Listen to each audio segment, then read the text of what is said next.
Pada penasaran nih sama kejadian yang kemarin si Panda teriak-teriak itu loh, Mas. Ya. Eh, nggak apa-apa, itu bagus kok. Itu bagus. Cuman yang saya luar biasa salut ya sama klien saya Dokter Oki yang betul-betul apa ya bisa sabar, tidak terpancing emosi, dan tidak terpikir untuk melaporkan loh. Iya. Sampai kita nih pengacaranya kadang, Dok, kok ada manusia baik kayak lu gitu sih gue bilang. Lu udah dihina, diserang, dipersekusi seperti kemarin dikeroyok apa ya rame-rame begitu. Dengan biasalah gayanya kan kalau nggak salah si terlapor Arif Afanda itu kan juga pernah melakukan hal yang sama terhadap Doktif ya.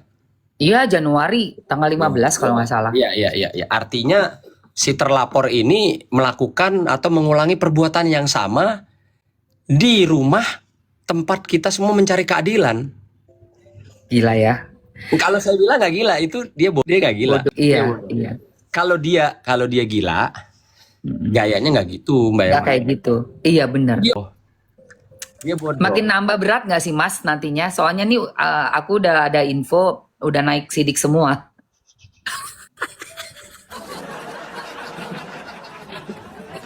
Dan alhamdulillah Oke. kemarin Dokter Samira atau yang kita kenal semua Doktif sudah menunjuk saya sebagai kuasa hukum. Wow, congratulations. Jadi Keren abis.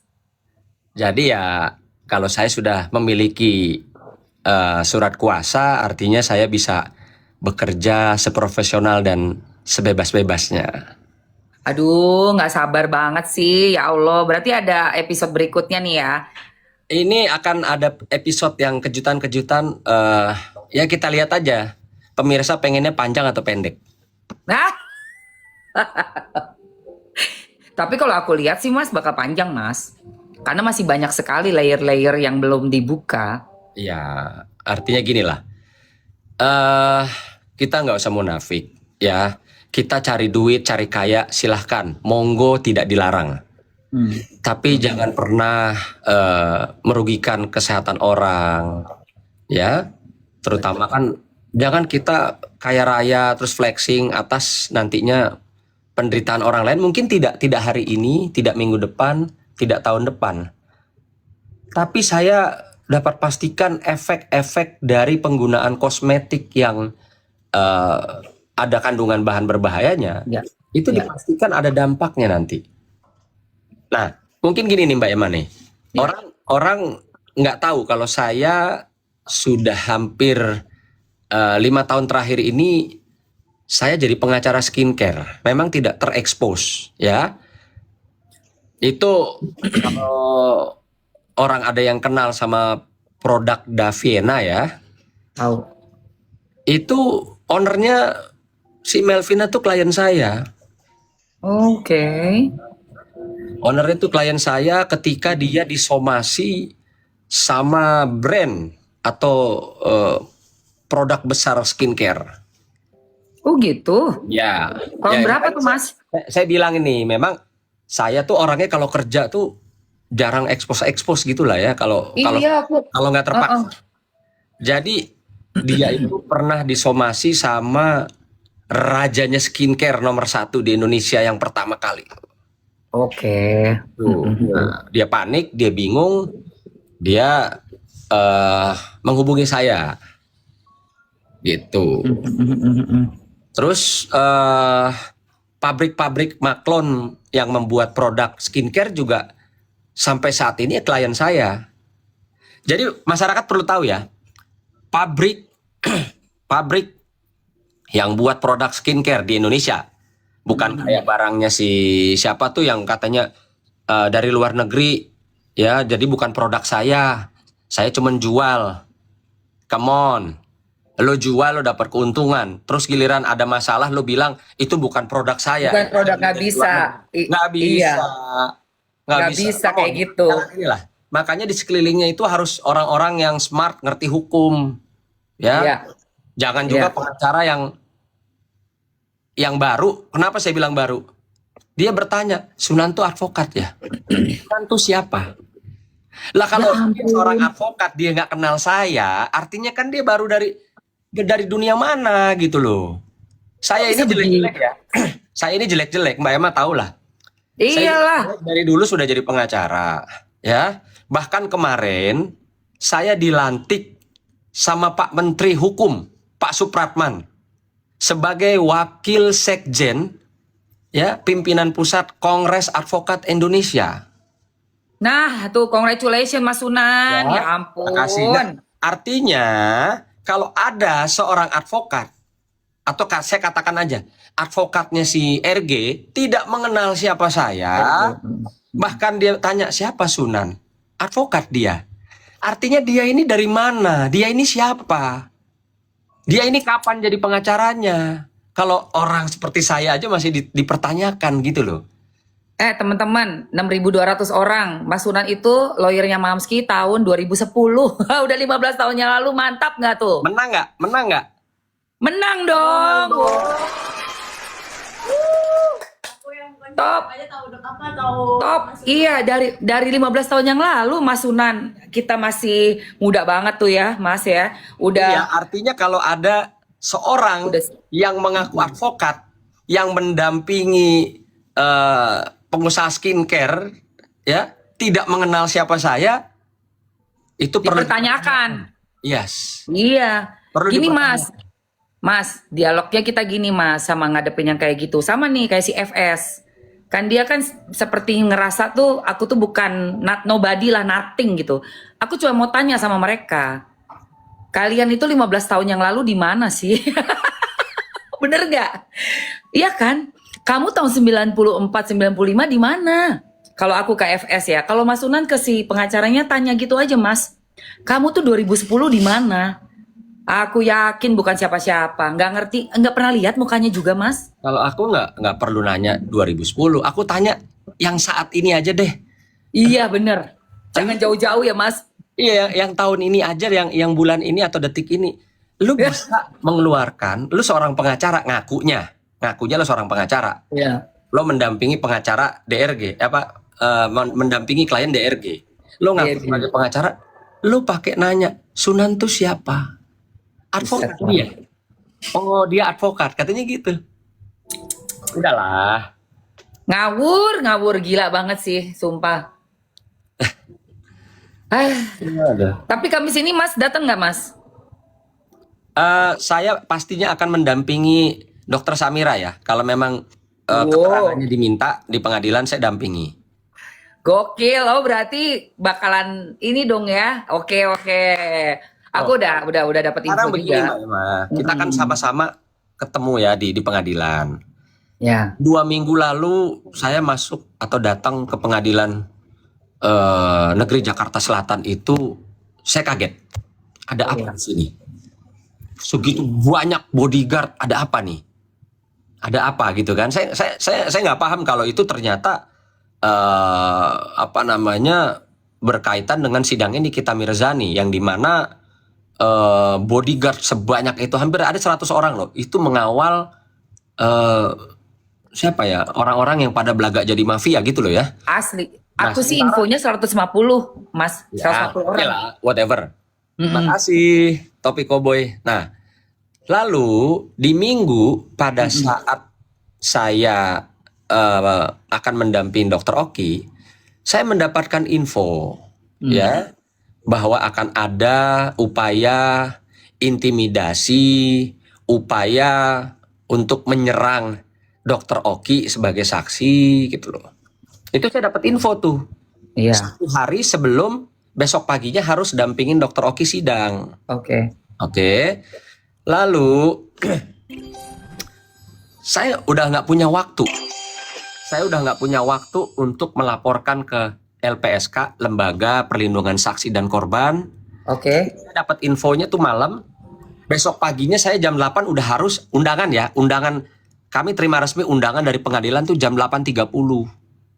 Oh, mepet ya waktunya. Sehingga tidak ada waktu untuk kami melakukan upaya-upaya perlindungan atau mencari perlindungan.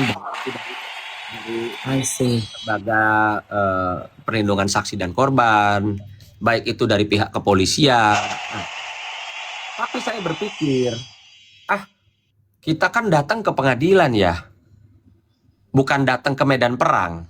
Iya bener Mas. Oke? Jadi saya tetap berpositif thinking, namun, ini jujur nih, Iya. saya mempersiapkan diri ya untuk melakukan pembelaan diri ketika saya atau kami sudah bersama dengan Dokter Oki dalam perjalanan atau dalam situasi-situasi tertentu Iya. diserang. Iya. Ya, saya sudah prepare. Karena jujur nggak sempat waktunya untuk bikin laporan ke LPSK lah, untuk bikin laporan ke polisi lah, adanya dugaan ancaman-ancaman akan ada diserang, akan ada diintimidasi, gitu loh. Benar. Nah, saya persiapkan diri saya dengan cara yang legal pastinya. Ya, tolong digaris bawah. Saya mempersiapkan diri dengan cara yang legal, yang dilindungi oleh undang-undang pada saat saya mendampingi klien saya Dokter Oki kemarin. Yes, good. Jadi saya tidak ada pelanggaran hukum sama sekali, nggak seperti apa yang dikoar-koarkan oleh siapa? Leci. Ya. Leci. Ih. Itu gue gede banget Mas. Dia ngehina guanya gila banget Mas. Biarin Mbak, orang-orang yang kita kan beda kelas attitude-nya Mbak. Iya beda kelas bener. Itu dia. Jadi dengan ketidakpahaman dia, dengan dia tidak searching di Google, dia koar-koar. Wah, Sunan bawa senjata, gini. Dia nggak paham. Dia tidak paham. Artinya gini, saya cuma melihat dari kelompok-kelompok mereka, itu kuotanya terbatas, Mbak. Serius. Karena kalau kuotanya unlimited, Iya. dan dia profesional, sebelum dia menyerang seseorang, dia harus searching, klik, dulu. dan perlu kuota kan? That's Atau right. perlu wifi lah, lo numpang aja di restoran yang ada wifi gratis kan bisa, bener nggak? Betul. Tapi mungkin untuk ngopi atau untuk makan di restoran yang wifi-nya gratis pun juga belum cair. Belum cair. Uangnya. Jadi dia hanya ya sebatas yang kuota 5.000 udah habis nih buat searching Sunan apa sebelum dia serang gitu loh. Betul.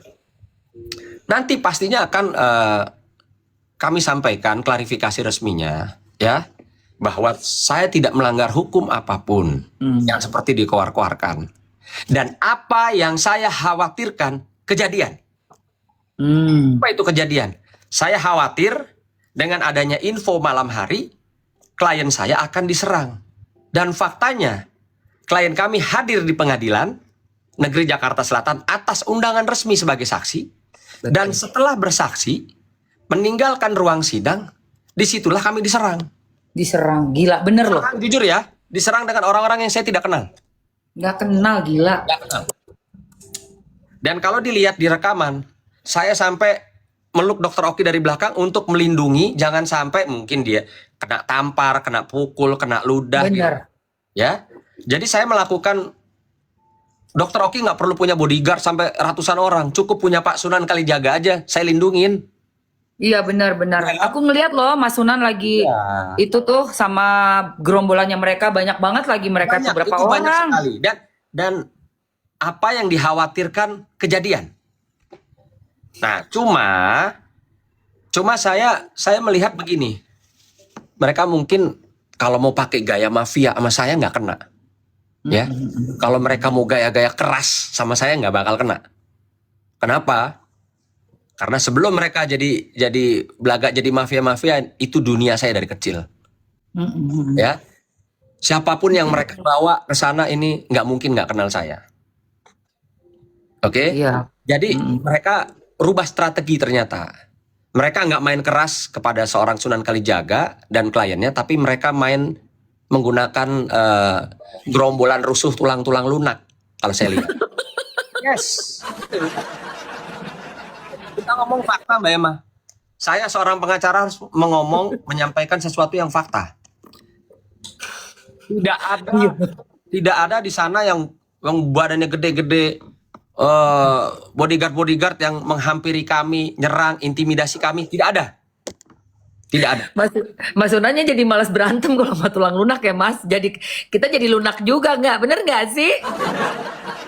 Habis lunak banget. Lunak banget sih. Mau berantem gimana coba? Makanya gini Mbak Emma. Kalau saya tuh kadang suka menghormati lawan ya. Lawan, iya serius. Lawan mau pakai gaya mafia, saya siap melayaninya. Lawan mau pakai gaya bencong banci kaleng banci salon sialan, saya siap. Gitu loh. Jadi saya ini menghormati lawan atau musuh-musuh saya. Mungkin Mbak Emma bisa lihat di story Instagram saya atau di postingan-postingan saya.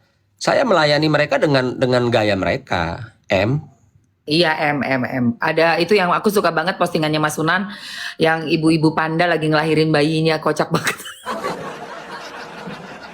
Mbak Emma, Karena emang saya itu melihat tayangan video itu berkali-kali dan happy gitu loh. Maksudnya, ya Allah, makhluk selucu ini, segemesin ini gitu ya, yang lahir di dunia. Tapi kenapa sekarang se-Indonesia tuh nyebut nama panda, padahal itu adalah makhluk yang paling gemesin, paling aku lucu. lucu. Iya, aku juga suka panda. Jadinya kan karena kelakuan dia, panda ini jadi ternodai ya. Iya, Panda. saya bilang cobalah manusia-manusia beradab lah. Lihat kami terlahir di dunia semok, lucu, menggemaskan ya. Dan Iya. tidak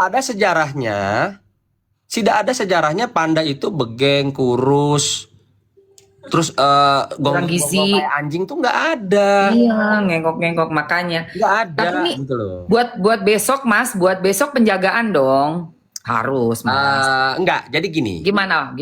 Jadi karena saya dikomplain, saya membawa sesuatu yang untuk melindungi diri saya dari ancaman, saya dikomplain kan, dikoar-koarin. Oke, tunggu kejutan besok apa yang saya akan bawa ke pengadilan ketika saya mendampingi Dokter Samira atau Doktif. Wow, tuh berarti fix ya guys. Udah pada nanya sama aku Mas. Aku masih simpen. Ntar dulu, pokoknya tenang aja. Selama ini kan Doktif kan dianggapnya kabur Mas, takut. Padahal Doktif sudah ada. Wah Mas kena violation Mas. Kenapa?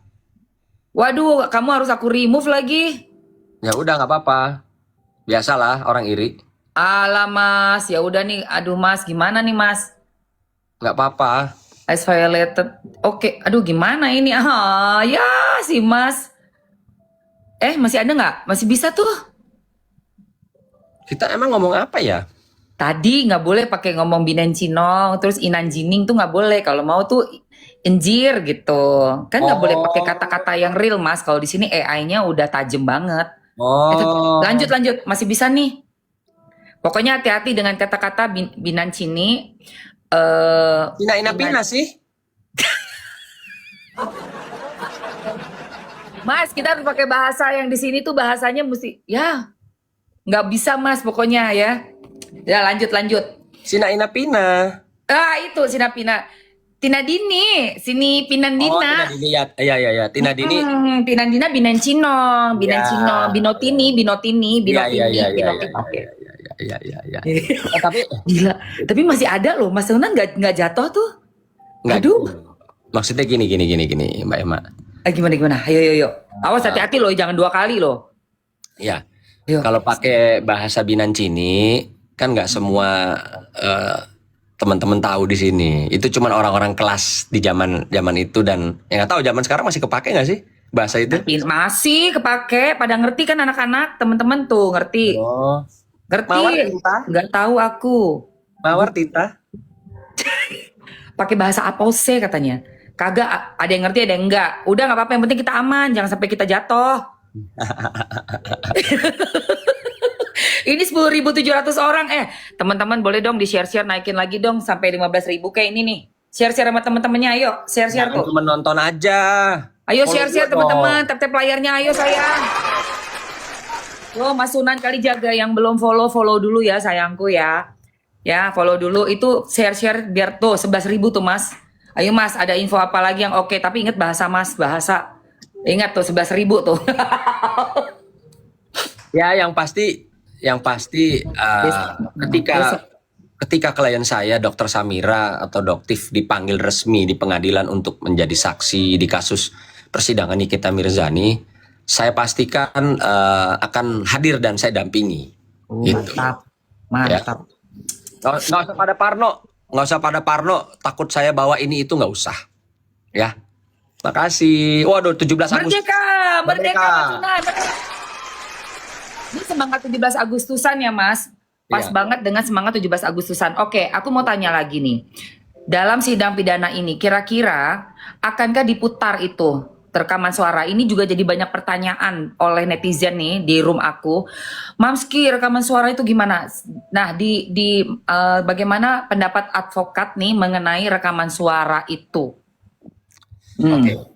Jadi gini, pertama-tama kita harus sepakati dulu, harus pahami bahwa yang namanya pengadilan itu adalah rumah atau tempat ya para terdakwa, para korban mencari keadilan. Oke? Nah, hakim itu tugasnya adalah mendengar, melihat fakta-fakta persidangan, ya, dan mengambil satu keputusan yang bijak tanpa dipengaruhi oleh intimidasi, dipengaruhi oleh ya sesuatu yang bisa mempengaruhi orang atau jadi artinya hakim itu adalah kepanjangan Tuhan di dunia. Dia Yes. betul-betul fair, harus betul-betul imbang. Nah, balik lagi, pengadilan adalah tempatnya si terdakwa dan si korban mencari keadilan. Yes. Artinya haruslah wajib seorang hakim itu bersikap adil dalam jalannya persidangan. Yang dimaksud gimana sih? Kalau si terdakwa ya punya alat bukti 4, silahkan. Ya. Kalau si korban punya alat bukti 4, silahkan sajikan di fakta persidangan. Artinya sama-sama 4, sama-sama disajikan di fakta persidangan. Itu adil. Oke. Saya tidak tahu kemarin ya, karena saya di luar damping Dokter Oki. Saya tidak tahu kejadiannya bagaimana sampai ada hakim dan para jaksa meninggalkan persidangan karena katanya nih kita minta rekaman itu diputarkan. Betul, walk out tuh Mas, walk out Dari mereka. pertama, waktu kalau nggak salah ya, waktu pertama hakim membuka persidangan, nih kita kan sudah menyampaikan Iya, di awal memohon untuk diputarkan. betul. Gitu loh. Artinya ya seharusnya pihak majelis hakim, oh ya silahkan. Jadi dalam persidangan itu baik terdakwa maupun korban dalam rangka mencari keadilan, silahkan menyajikan bukti-bukti, silahkan mengajukan saksi-saksi gitu loh. Jangan dibatasi, Benar. jangan dibatasi. Iya Silahkan, sih. boleh kok. Memang siapa yang bilang kalau terdakwa nggak punya hak untuk mengajukan alat-alat bukti? Siapa yang bilang begitu? Iya, ini gini Mas, karena waktu hari yang pertama saksi datang ya, bukan hari pertama pidana sidang pidana, tetapi hari pertama saat pemanggilan saksi yaitu RG suaminya dengan 2 karyawan mereka. Itu kan pengacara Nikita Mirzani mengajukan satu bukti di mana ada didengarkan suara dari Fitri Salhuteru. Sudah dikonfirmasi juga, ditanyakan oleh hakim kepada Reza Gladys, suara siapa itu? Itu suara Fitri Salhuteru. Nah, disitulah aku ngerasa ini boleh kok didengerin gitu. Karena di hari pertama pemanggilan saksi sudah didengerin tuh ada suara yang menyatakan dari Fitri Salhuteru tentang kasus ini. Nah, kenapa bukti yang berikutnya kok malah nggak bisa di-up gitu loh? Nggak mau diperdengarkan gitu loh. Ya itulah makanya saya bilang Ya kan? harusnya ini ya saya juga jadi ikut menghimbau lah ya kepada majelis hakim yang terhormat. Nggak usah takut waktunya jadi panjang apa, tapi berikan ruang ya baik kepada korban, kepada saksi, kepada terdakwa jika mereka memiliki alat-alat bukti yang terkait atau berkaitan dengan Kasus ya. persidangan, iya, Ya. dengan kasus gitu loh. Jadi ya kami memohon lah gitu loh. Ini pengadilan, tempatnya si terdakwa dan si korban mencari keadilan.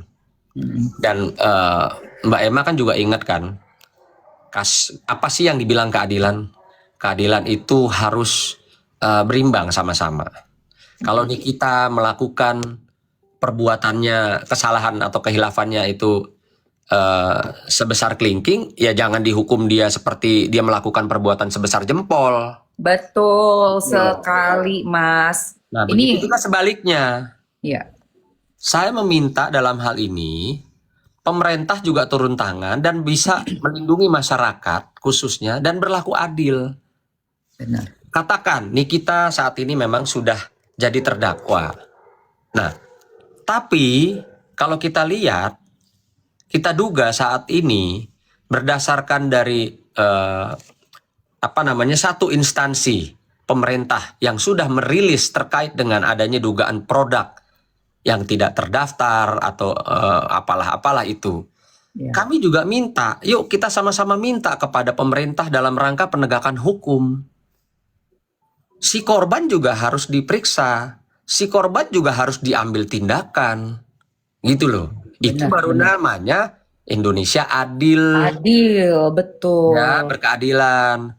Jangan yang satu jadi terdakwa, yang satu udah dirilis loh ya, bukan kata Sunan, tapi yang rilis adalah BP POM, Bepom. produknya bermasalah.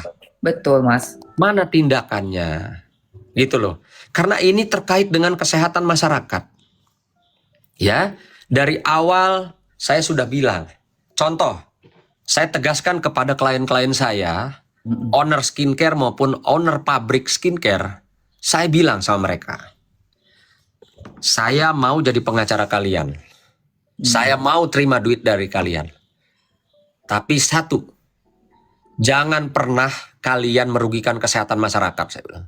Iya. Kalau sampai saya tahu kalian merugikan kesehatan masyarakat, saya yang akan jeblosin kalian, saya bilang. Ini demi Allah, demi Tuhan, Mbak Emma, saya nyatakan itu. Iya. Ya, saya nyatakan hal itu kepada para pengusaha skincare dan para pemilik pabrik. Benar.